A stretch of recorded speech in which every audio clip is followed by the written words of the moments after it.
One day after the U.S. House of Representatives approved two articles of impeachment, Democrats hoping to take on President Trump next November were on stage debating. And on that same night at a campaign rally in Michigan, the president spoke for more than 2 hours. He angrily blasted Democrats and attacked the impeachment process.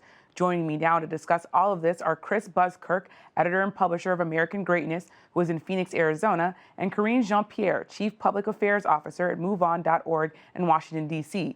She's also the author of Moving Forward, a story of hope, hard work, and the promise of America. Thanks to both of you for joining me today. Karine, I'm going to start with you. House Speaker Nancy Pelosi is now indicating she may delay sending the articles of impeachment to the Senate. Who benefits from that potential strategy? You know what, Yamiche, right now we're in a constitutional game of chicken. I don't think that our founding fathers ever thought that we would be in a situation where you have one body, the Senate, who seems to be wanting to collude with the executive branch. That is Mitch McConnell, who has basically said he's going to work hand in hand with the Trump administration. And with all of the guidance that we've received in the Constitution, we're kind of in a gray area. And what I think is happening, what it seems to be happening, is that Speaker Pelosi is essentially saying she wants a fair trial in the Senate and is using her leverage at this moment to make sure that happens. So right now, this is just where we are. We're in the holiday season. We won't know exactly what's going to be happening until after January 6th, when the House and the Senate comes back from the holiday. House Speaker Nancy Pelosi is saying she might withhold those articles of impeachment from the Senate. What do you make of that? Karine says we're in a game of chicken here. Yeah, I mean, I've got to tell you, Yamiche, this has got to be one of my favorite stories of the entire year. It just sort of tickles me because it demonstrates what a broken institution Congress in general is. And that's not really so much a hit on Democrats or Republicans. It just says, you know, here we are, we're talking about the impeachment of the President of the United States. Democrats have been talking about it, you know, basically since the beginning of 2017. They finally passed the articles, but they don't want to send them to the Senate. And so when I think about this, I think, you know, this is just sort of degenerated to the point where Congress has become like an artist collective performing for their relative constituencies and their patrons. We all know how this ends up. This eventually goes to the Senate. There's going to be a trial. Donald Trump's going to be acquitted, and then we're going to have to talk about the election.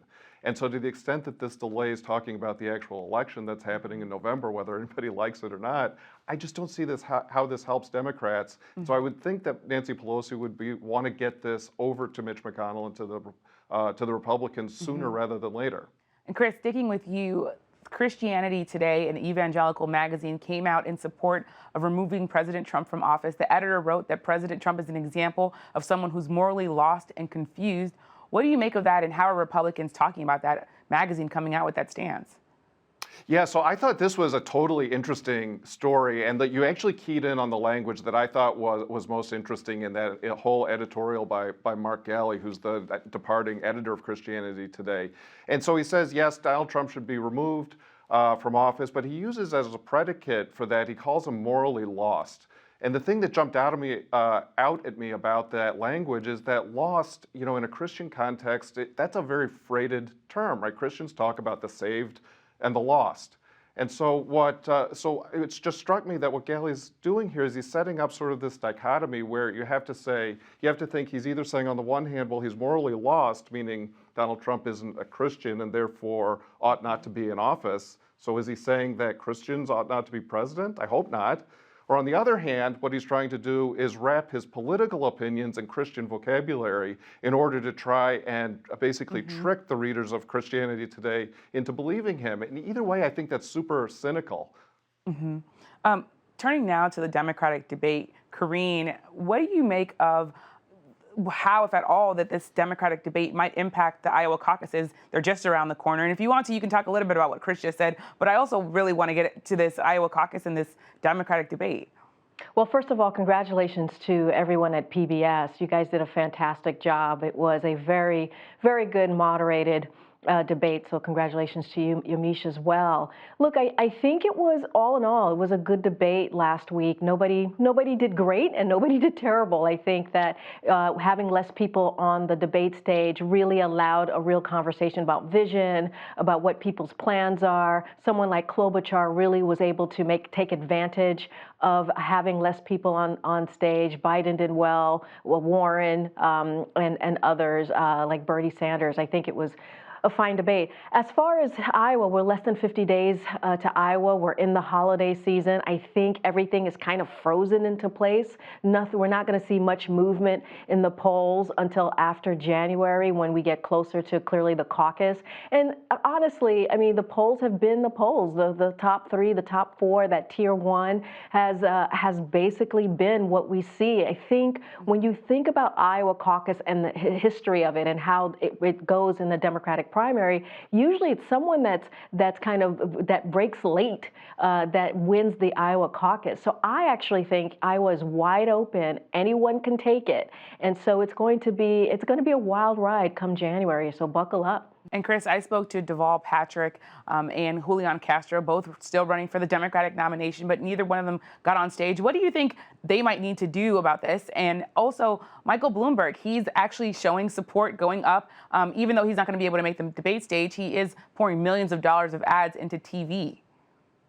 Yeah, I mean, Patrick and Castro, I mean, look, what they, I think, are probably best suited to do is align with one of the other candidates. I just don't see an opportunity for them to sort of break out and all of a sudden win Iowa or New Hampshire or something.